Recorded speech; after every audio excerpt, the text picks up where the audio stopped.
Sebentar masih merekam. Belum memulai. Ya, Bismillahirrahmanirrahim. Assalamualaikum warahmatullahi wabarakatuh.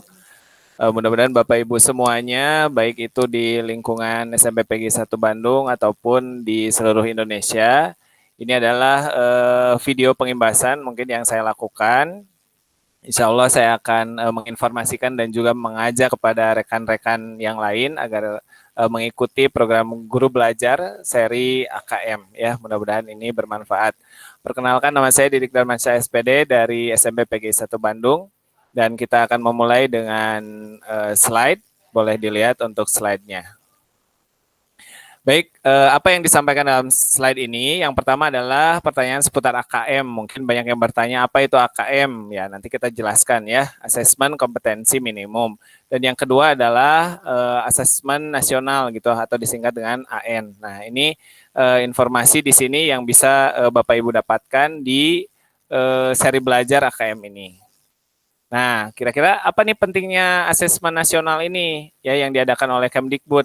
Nah, dengan tujuan bahwa dengan diadakannya asesmen nasional ini, maka seluruh bagian dari sekolah itu, baik itu siswanya, baik itu sekolahnya, baik itu Bapak Ibu guru termasuk kepala sekolahnya, itu bisa menghadapi bagaimana kecakapan hidup di abad 21, yaitu mudah-mudahan seluruhnya bisa cakap dalam belajar dan berinovasi, kemudian cakap dalam menggunakan teknologi informasi dan juga kecakapan hidup untuk bekerja dan berkontribusi pada masyarakat.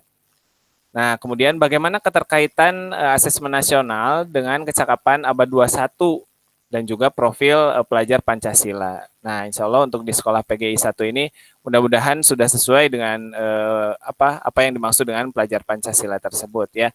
Nah, mudah-mudahan dua kompetensi ini sudah muncul atau sudah tertanam dalam diri dari siswa atau seluruh siswa umumnya di SMP PGI 1 ini ya. Nah, ini pun akan diukur atau dibuat indikatornya. Jadi dikeluarkan oleh Kemdikbud itu berupa asesmen kompetensi minimal ya, berupa AKM, kemudian survei karakter dan juga survei lingkungan belajar. Nah, nanti ini sebagian besar akan dijelaskan di sini, sisanya Bapak Ibu bisa mengikutinya secara pribadi di Guru Belajar seri AKM. Nah, di sini pada program ini kita akan belajar mengenai yang pertama konsep asesmen nasional, kemudian teknis pelaksanaan asesmen nasional itu sendiri, kemudian butir soalnya seperti apa sih? Nah, nanti bisa lihat termasuk butir soal asesmen literasi ataupun numerasinya, termasuk bagaimana tindak lanjut dari pelaporan yang sudah mengikuti AKM ini. Nah, nanti Bapak Ibu bisa mengetahuinya lebih lanjut. Nah, ketika Bapak Ibu mengikuti program ini, maka yang perlu dipersiapkan oleh Bapak Ibu guru yaitu mengikuti instruksinya terlebih dahulu ya, dan membaca dan mengikuti instruksinya dengan sangat teliti gitu ya, jangan sampai terlewat. Kemudian mempelajari konsep yang ada, kemudian mengisi kuis-kuisnya. Nah, biasanya beres materi, Bapak Ibu bisa mengerjakan kuis ya, dan juga ada diskusinya, mungkin bertanya ke guru yang lain atau yang sudah dipahami oleh Bapak Ibu masing-masing. Kemudian melakukan latihan secara mandiri dan berkala. Nah, ini mudah-mudahan bisa diaplikasikan. Apa nih yang salah, apa nih yang kurang di sekolah kita gitu ya, di sekolah SMP PGI 1 terutama. Nah, bisa Bapak Ibu evaluasi dengan hasil dari BIMTEK AKM ini. Nah, ini manfaat asesmen nasional. Yang pertama adalah melihat potret kualitas pembelajaran di sekolah Bapak Ibu masing-masing ya. Kemudian umpan balik peningkatan kualitas pembelajaran, nanti bisa dilihat pemetaannya itu secara nasional. Nah, kita berada di posisi mana nih sekolah kita. Dan juga dasar untuk penyusunan program peningkatan kualitas pembelajaran. Jadi mudah-mudahan di sini ada evaluasinya, nanti kenapa ini dilakukan di kelas 8 dan tidak di kelas 9 gitu, karena setelah dilakukan di kelas 8 bisa dievaluasi untuk pembelajaran selanjutnya di kelas 9 ya Bapak Ibu. Nah, kemudian muncul pertanyaan bagaimana perbedaan asesmen nasional dengan UN yang sebelumnya sudah dihapus gitu ya oleh menteri gitu ya. Nah, di sini ternyata ada perbedaannya, misalnya levelnya tadi sudah disebutkan hanya pada jenjang level kelas 8 untuk SMP, kelas 5 untuk SD, dan kelas 11 untuk SMA. Kalau yang UN kan itu di tingkat akhir ya, alias di kelas 3, baik itu 3 SMP maupun 3 SMA. Nanti untuk jenis soal dan sebagainya, termasuk metodenya ya, nanti insya Allah dengan kondisi yang terbatas itu bisa dimaksimalkan untuk mengikuti AKM ini. Nah, kita lanjut Bapak Ibu. Nah, bagaimana teknis pelaksanaan asesmen nasional ini? Seperti yang tadi sudah diungkapkan, yaitu nanti siswa mengikuti AKM, kemudian survei karakter ya, dan juga survei lingkungan belajar. Artinya untuk yang survei karakter dan lingkungan belajar ini itu hanya isiannya berdasarkan pendapat dan pernyataan dari siswanya sendiri ya. Nah, kalau untuk AKM ini nanti mencerminkan dengan proses belajar mengajar yang dilakukan di sekolah, kemudian diterima oleh siswa dan siswa bisa mencurahkannya berupa dalam bentuk literasi membaca dan juga numerasi atau dalam kajiannya mungkin ke arah matematikanya ya, matematika aplikasi. Nah,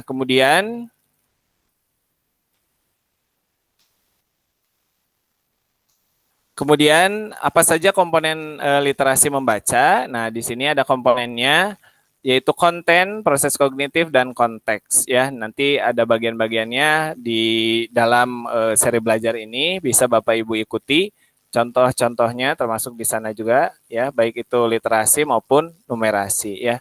Nah, ini nanti Bapak Ibu bisa melihat contoh-contoh butir asesmen literasi dengan membaca teks fiksi ya, dan juga teks informasi pada tingkat SMP ya. Nah, nanti berlatih membaca soal dan membuat soal.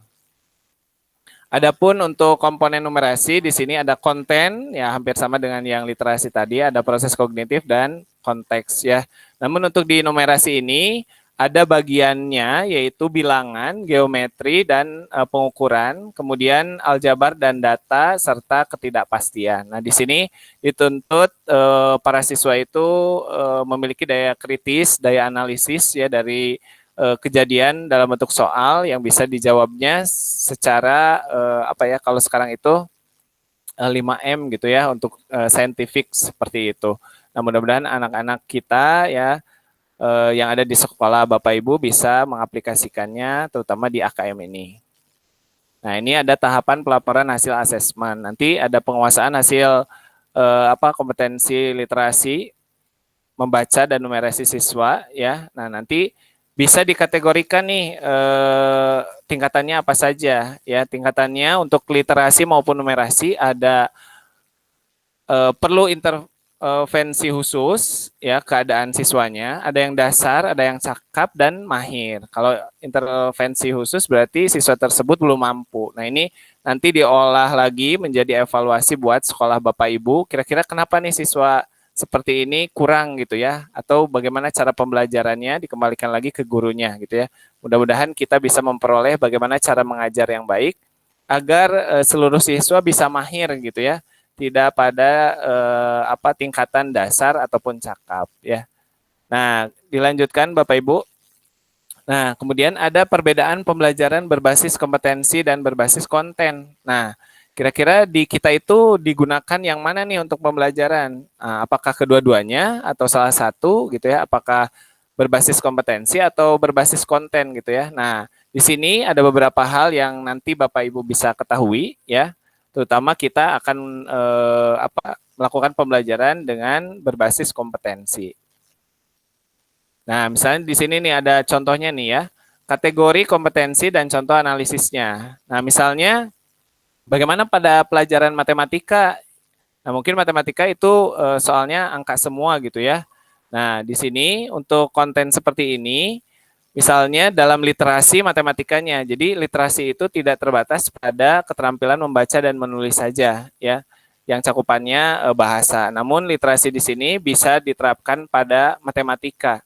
Nah, misalnya pada aplikasi nanti, misalnya Bapak Ibu aplikasi dalam kehidupan sehari-hari, termasuk dengan adanya penggunaan matematika di sana. Nah, itu termasuk ke dalam AKM, khususnya keterampilan numerasi yang nanti akan diterapkan.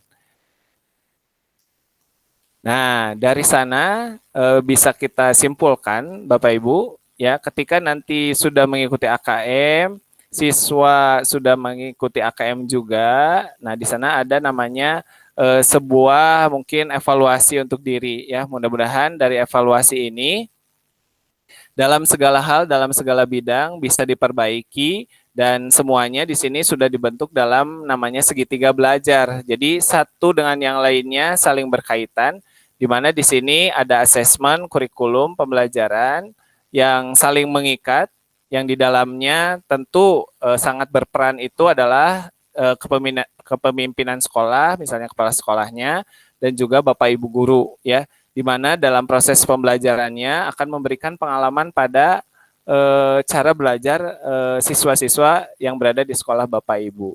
Nah, mari dari sini kita kuatkan, kita pahamkan lagi konsep-konsep dan juga aplikasi-aplikasi dari mata pelajaran yang kita ampu. Mudah-mudahan bisa memberikan pengalaman belajar untuk murid-murid Bapak Ibu. Mungkin itu untuk presentasinya dan tambahannya. Mungkin ini adalah video untuk selesai Bapak Ibu melakukan BIMTEK AKM, ya. Nah, ini bisa Bapak Ibu ikuti, ya.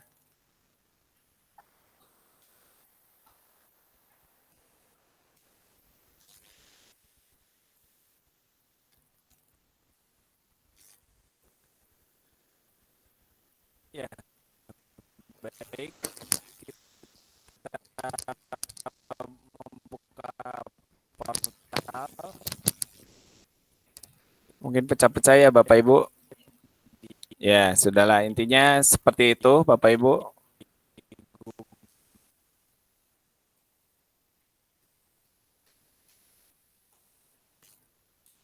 Ya, intinya mudah-mudahan dari kita sudah membuat rekamannya dan bisa nanti dari rekaman ini untuk mengisi tugas dari pengimbasan mungkin ya, dan kita bisa memperoleh dari ilmu yang kita pelajari ini bisa kita aplikasikan di sekolah masing-masing. Sekian dari yang bisa saya sampaikan. Terima kasih atas perhatiannya. Assalamualaikum warahmatullahi wabarakatuh. Waalaikumsalam warahmatullahi wabarakatuh. Waalaikumsalam warahmatullahi wabarakatuh.